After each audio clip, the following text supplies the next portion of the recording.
இது casual talk. நான் Felix. நான் ஜோஷுவா. ஐயா, நீங்கள் ஒரு சபையோட போதகராக இருக்கீங்க. ஆமாம். இந்த டாபிக் உங்கள் கூட பேசினா ரொம்ப நல்லா இருக்குன்றதுக்காக உங்களை கூப்பிட்ருக்கோம். கண்டிப்பாக. வந்ததுக்கு ரொம்ப மகிழ்ச்சி. ரொம்ப ரொம்ப சந்தோஷம். நிறைய கேள்விகள் உங்கள்கிட்ட கேட்கணும். கண்டிப்பாக பேசுவோம். ஞாயிற்றுக்கிழமை ஆனாவே ஒரே மகிழ்ச்சி, கொண்டாட்டம். கண்டிப்பாக. ஆனால் வாலிபர்களுக்கு அவ்வளோ தூரம் ஆர்வம் இல்லைன்னு நினைக்கிறேன். நம்ம கிறிஸ்தவர்களை பிறந்து இல்லை கிறிஸ்துவை ஏற்றுக்கொண்ட அனைவருக்கும் சர்ச் ஒரு இம்பார்ட்டண்ட்டான காரியமா? சர்ச் தேவையா? கண்டிப்பாயா. வேதத்தில் இப்படி ஒரு வசனம் இருக்குது, சபை கூடி வருதலை விட்டு விடாதிருப்போமாகன்னு சொல்லி. ஸோ ஆண்டவர் நமக்கு அது இயல்பாகவே அவர் ஏற்படுத்தி கொடுத்துருக்கிறது அவரை ப்ரைஸ் பண்ணுறதுக்காக தான், துதிக்கிறதுக்காகன்னு சொல்கிறீங்க.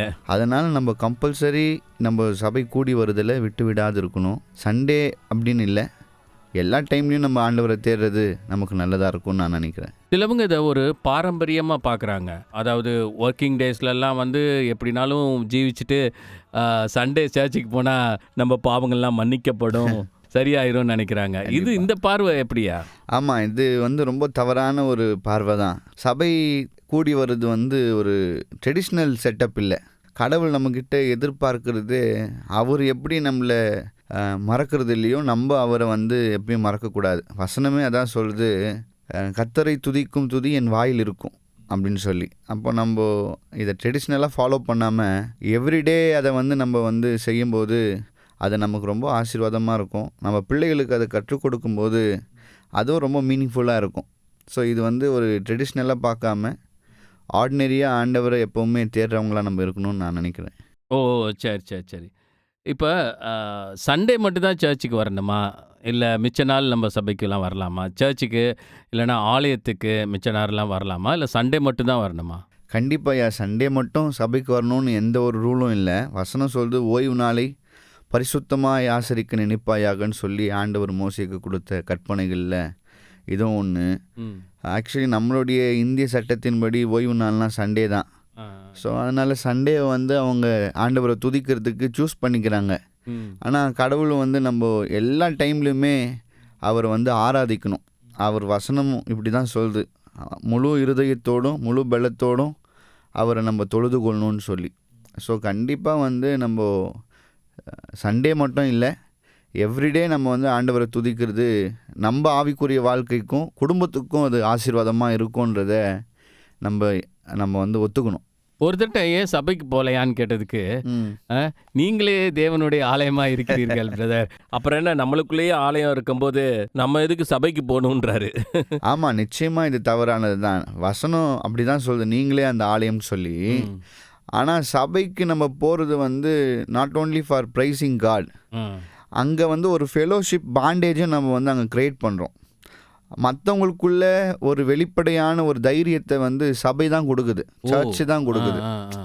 இப்போது பல்வேறு மக்கள் உள்ளே வருவாங்க, எஜுகேட்டடும் வருவாங்க, நான் எஜுகேட்டடும் வருவாங்க, புவரும் வருவாங்க, ரிச்சும் வருவாங்க. ஸோ அங்கே ஒரு ஃபெலோஷிப் உருவாகும்போது அவங்களுடைய வாழ்க்கையினுடைய தரமே மாறுது. ஸோ சபை என்பது அதுக்கு தான், எக்யூப் பண்ணுறதுக்காக தான். அதனால் நிச்சயமாக நம்ம சபைக்கு போகணும். அதுதான் better testimony for Christian life. நீங்கள் சொல்கிறீங்க அங்கே ஒரு ஐக்கியம் உருவாகும். அந்த ஐக்கியம் ஒரு ரொம்ப முக்கியமான ஒரு அம்சம். அது கிறிஸ்தவ வாழ்க்கைக்கு கிறிஸ்தவ வாழ்க்கையில் வளர்கிறதுக்கு அது ரொம்ப நம்மளுக்கு உறுதுணையாக இருக்கும் அப்படின்னு. ஏன்னா அங்கே வரும்போது பலதரப்பட்ட மக்கள் அங்கே வருவாங்க. அவங்க ஒவ்வொருத்தரும் வேறு வேறு அனுபவங்களை பெற்றிருப்பாங்க கிறிஸ்துக்குள்ளே. அதை அவங்க நம்ம சபையில் எல்லாருக்கிட்டையும் ஷேர் பண்ணும் போதோ, தங்களுடைய சாட்சியை மற்றவங்ககிட்ட பகிரும்போதோ அது மற்றவங்களுக்கு ஒரு எடிஃபிகேஷனாக இருக்கும், பக்தி விருத்தியை வளர்க்க செய்யும். ஏன்னா நம்மளே வீட்டிலே உட்காந்து ப்ரே பண்ணி நம்ம வளர்கிறதோட இப்படி நம்ம ஒரு ஐக்கியத்து கூட வரும்போது நம்மளுக்குள்ள ஒரு விசுவாசம் பெருகிறதுக்கு ஒரு நல்ல ஒரு வாய்ப்பு கிடைக்கும். என்ன சொல்கிறீங்க? இதுவுமே one kind of gospel proclaim தான். நம்ம இப்படி சபைக்குள்ளே கூடி வரும்போது ரெண்டு பேருக்குள்ளே ஒரு நல்ல ஒரு ஃபெலோஷிப் வரும்போது அவங்களுடைய கன்சர்ன் ப்ரேயர் ரெக்வெஸ்ட்டை ஷேர் பண்ணும்போதோ, இல்லை அவங்களுடைய சாட்சிகளை டெஸ்டிமனியை ஷேர் பண்ணும்போதோ 2 பேரும் எதிர் எதிர் அடைகிறாங்க. ஆமாம், பலன் அடைகிறாங்க. அது அவங்களுக்கு வாழ்க்கைக்கு நிச்சயமாகவே ஒரு ஆசீர்வாதமாக இருக்குது நான் நம்புகிறேன்.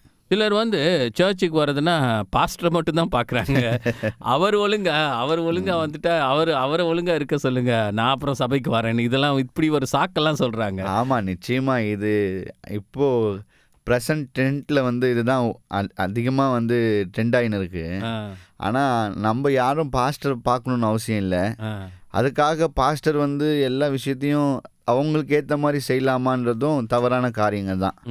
வசனம் சொல்லுது இப்படி எல்லாவற்றிலும் நம்ம விசுவாசிகளுக்கு மாதிரியாக இருக்கணும்னு.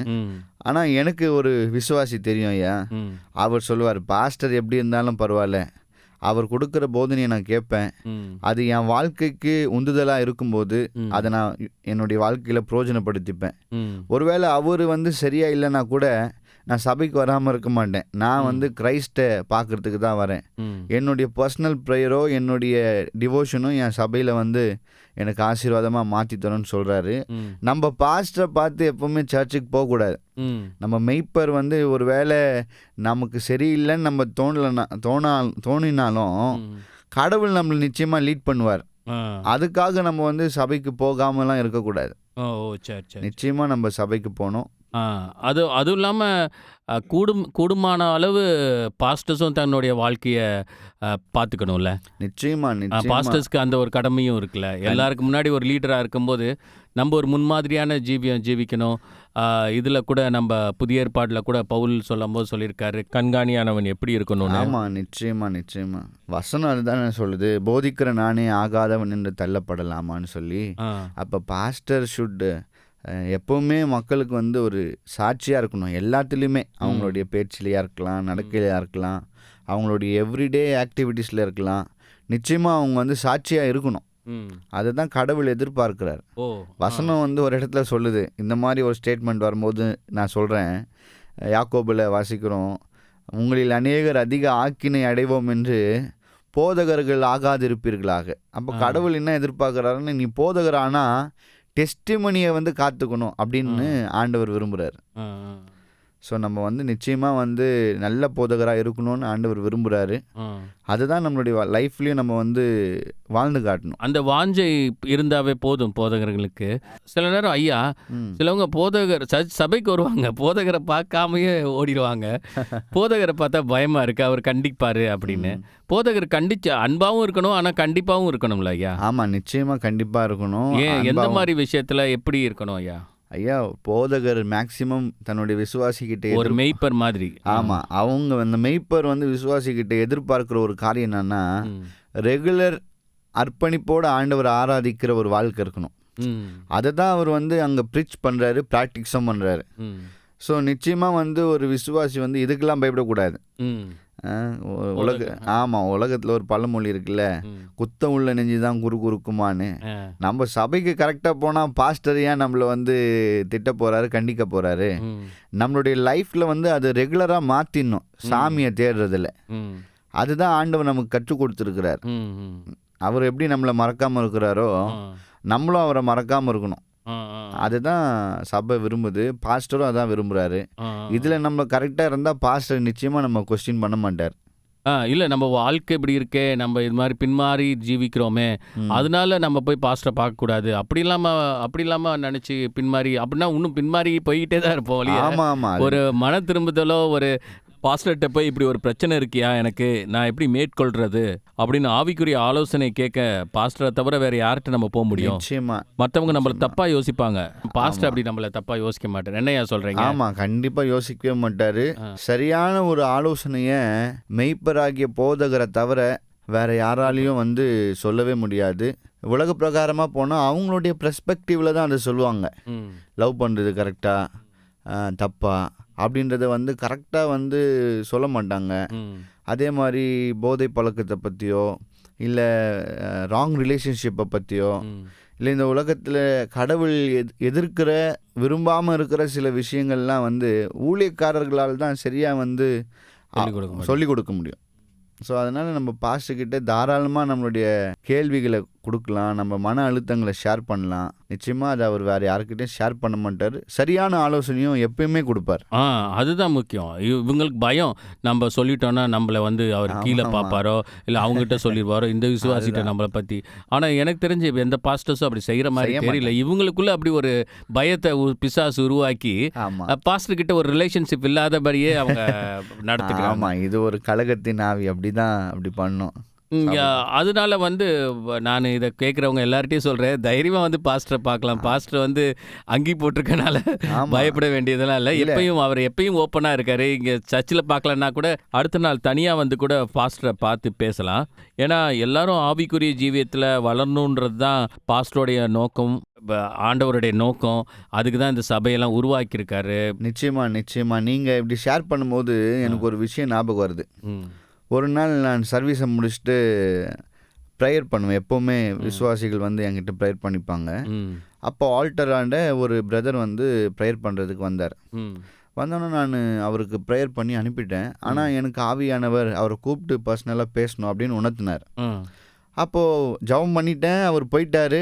ஆனாலும் ஆவியானவர் உணர்த்துறாருன்னு சொல்லி அவரை கூப்பிட்டு, பிரதர் உங்கள் பேர் என்ன, எங்கேருந்து வந்திருக்கிறீங்க, நான் இந்த வாரம் தான் உங்களை வந்து சபையில் பார்க்குறேன், ஆண்டவர் ஏதோ உங்ககிட்ட பேச சொல்கிறாரு, என்ன ஏதாவது கஷ்டமா என்கிட்ட ஷேர் பண்ணுங்க, நான் உங்களுக்காக ப்ரேயர் பண்ணுறேன்னு சொல்லும்போது அவர் வந்து அப்படியே கண்ணீர் வடிக்கிறாரு.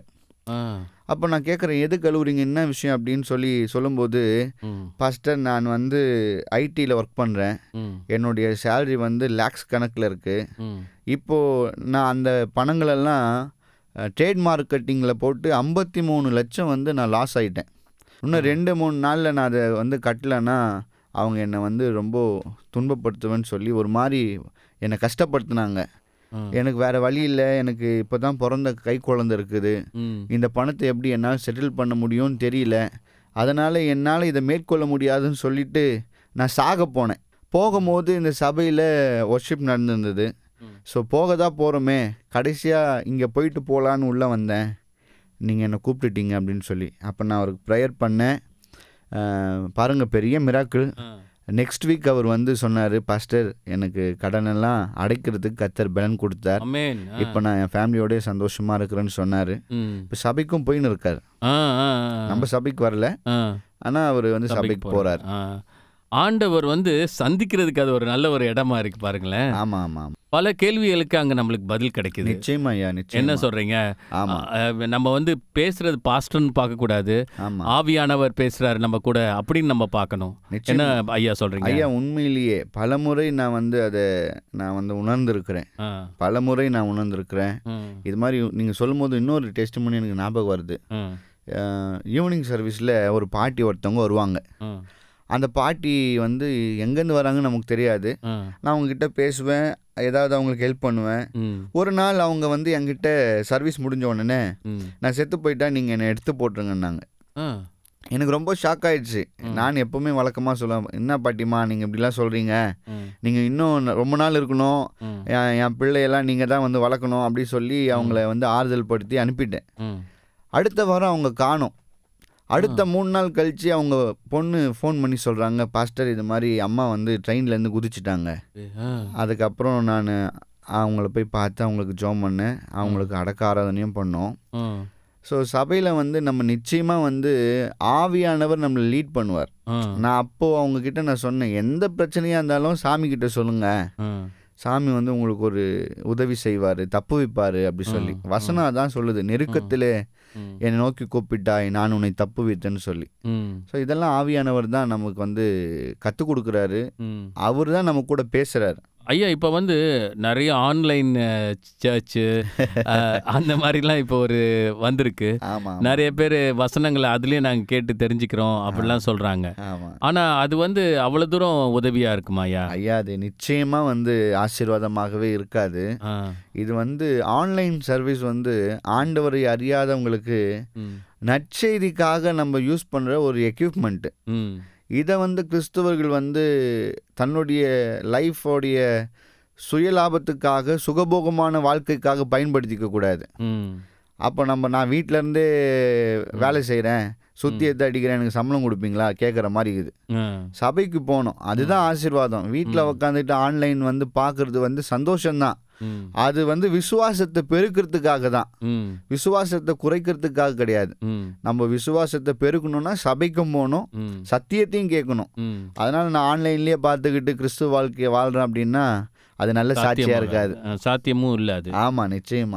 அது முடியாதவங்களுக்கு வேணா அது பிரயோஜனமா இருக்கும். ஒரு பாட்டி வீட்டில் இருக்காங்க, ஆமா ஆமா நிச்சயமா நிச்சயமா அவங்களுக்கு பிரயோஜனமா இருக்கும். ஆனா நடக்கக்கூடியவங்க சர்ச்சுக்கு வர முடியும்ன்றவங்க வந்து கட்டாயம் வந்து ஆமா இப்போ கொரோனா டைம்ல பண்ணாங்க பாருங்க, ஆன்லைன்ல எல்லா பாஸ்டர்ஸும் சர்வீஸை போட்டாங்க.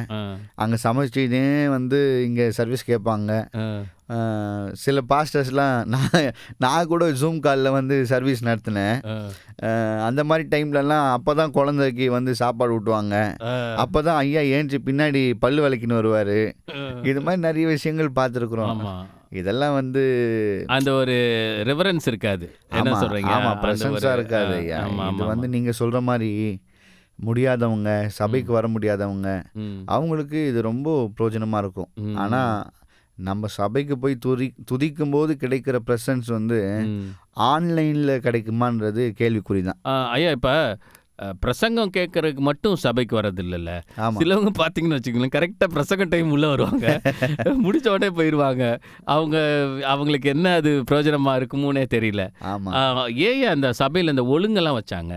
ஐயா, இந்த ஒழுங்கெல்லாம் எதுக்குன்னா, ஒரு ஆர்டர் ஆஃப் சர்வீஸே வந்து மக்களை வந்து எந்த விதமான டிஸ்ட்ராக்ஷனும் இல்லாமல், அதாவது தடை இல்லாமல் அவங்கள வந்து கொண்டு போகிறதுக்காக தான் இந்த சர்வீஸில் ஒரு ஆர்டரை கொண்டு வந்தாங்க.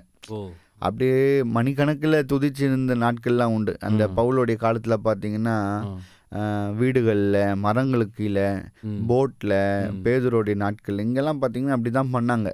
இப்போது ஒரு கன்ஸ்ட்ரக்ஷனுக்குள்ளே வரும்போது, சுவருக்குள்ளே வரும்போது டைமிங் ரொம்ப முக்கியமாயிடுச்சு.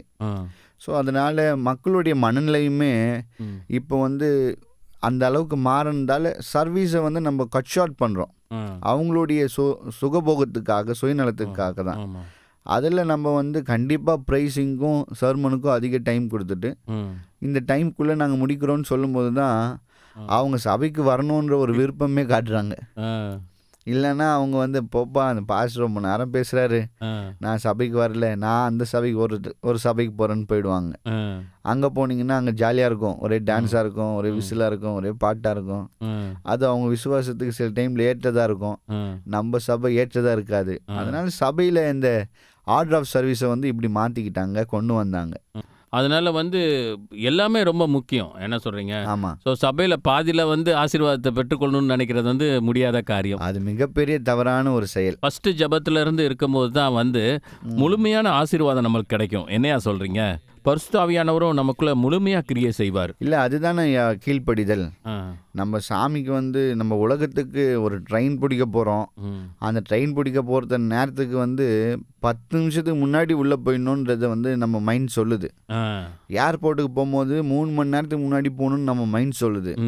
எக்ஸாம் ஹாலுக்குள்ளே போகும்போது ஒரு 15 நிமிஷத்துக்கு முன்னாடி போகணுன்னு நம்ம டீச்சர்ஸ் மட்டும் இல்லை, நம்ம மைண்டும் பெற்றோர்களும் சொல்கிறாங்க. ஸோ சாமியை தேட வரும்போது மட்டும் மெசேஜுக்கு போயிடலாம். இப்போ தான் பாஸ்டர் வந்து பரமனில் ஜெபம் சொல்லுவார், அதுக்கப்புறம் வந்து வர்ஷிப் பண்ணுவார், இது ரொம்ப சத்தமாக இருக்கும், அடுத்து மெசேஜுக்கு போயிடலாம் அப்படின்ற மைண்ட் செட்லாம் வந்து நம்ம மாற்றிக்கணும்.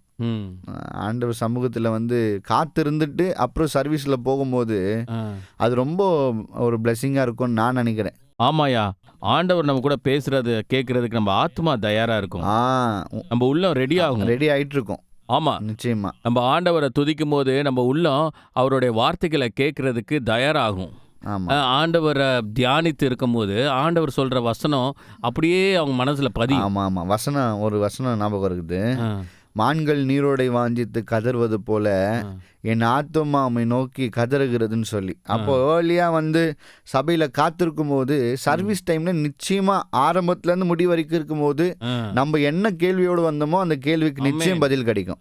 அதனால ஏர்லியாக சபைக்கு வர்றது நல்லது. பாதியில் வந்துட்டு தலையும் புரியாம காலும் புரியாம பாஸ்டரையும் மற்றவங்களையும் குறை சொல்லிட்டு இருப்பாங்க, சோம்பேறி கிறிஸ்துவர்கள். சிலவங்க சொல்றாங்க, பாஸ்டர் என்னை குத்துற மாதிரியே பேசுறாரு, அப்படி கூட நிறைய பேர் வரதில்லை. அவங்களுக்கு எப்படி அப்படியெல்லாம் தோணுதோ என்னன்னு தெரியல. பாஸ்டர் பாஸ்டர் எந்த பாஸ்டரும் அப்படி பேச மாட்டாருன்னு நான் 100% நம்புறேன். இல்லை, கண்டிப்பாக வந்து அவங்களுக்காக பேச மாட்டாங்க. ஆனால் அவங்க அப்படி நடக்கிறவங்களா இருக்கிறதால இது நமக்கானதா இருக்குதோ அப்படின்றத வந்து ஆவியானவர் அவங்களுக்கு வெளிப்படுத்துறாருன்றத வந்து அவங்க அண்டர்ஸ்டாண்ட் பண்ண மாட்டாங்க. பாஸ்டர் மேல குற்றத்தை சொல்லி ஆமாம், பழி போட்டுறாங்க. யாரும் நம்மளை பற்றி பாஸ்டர் கிட்ட போட்டு கொடுத்துட்டாங்க, பாஸ்டர் நம்மளை தான் வச்சு தாக்குறாரு அப்படின்னு நினைக்கிறாங்க. ஆனால் பைபிள் எந்த பாஸ்டருமே எந்த ஒரு விசுவாசியும் வந்து மீன் பண்ணி பேசணும்னு நினைக்க மாட்டாங்க. ஆமாம், சத்தியத்தை தான் பேசுவாங்க. சத்திய ஆவியானவர் என்ன சொல்கிறாரோ அதை தான் பேசுவாங்க.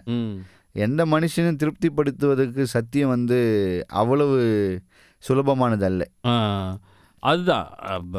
ஸோ வந்து இவங்கெல்லாம் வந்து பாஸ்டர் வந்து என்னை குற்றப்படுத்தி பேசுகிறாருன்னு நினைக்கிறத விட ஆவியானவர் நம்மளை உணர்த்துறாருன்னு நினைக்கணும், பார்வையை மாற்றிக்கணும். ஆமாம், நிச்சயமா அந்த உணர்வு வேணும். ஆமாம் ஐயா. ஐயா, நம்ம இவ்வளோ நேரம் சர்ச்சுக்கு வரதோடைய நன்மைகளை பற்றி பேசினோம். தொடர்ந்து அடுத்த பகுதியில் நம்ம பேசலாம். நிச்சயமா. தொடர்ந்து கேட்க கேஷுவல் டாக் யூடியூப் சேனலை சப்ஸ்கிரைப் செய்யவும்.